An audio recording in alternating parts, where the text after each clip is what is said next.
As summer vacation winds down, a group of high school students in Skowhegan is teaming up to make sure every kid in their community can head back to the classroom feeling confident. Student groups Your Mind Matters and Becoming the Change joined forces to support the 4th annual back-to-school clothing and supply drive at the Skowhegan Tewksbury building.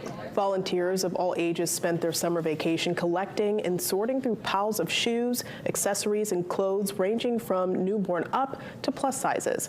Volunteers say a simple wardrobe refresh without the financial burden of shopping can completely change how a student carries themselves on the first day of school.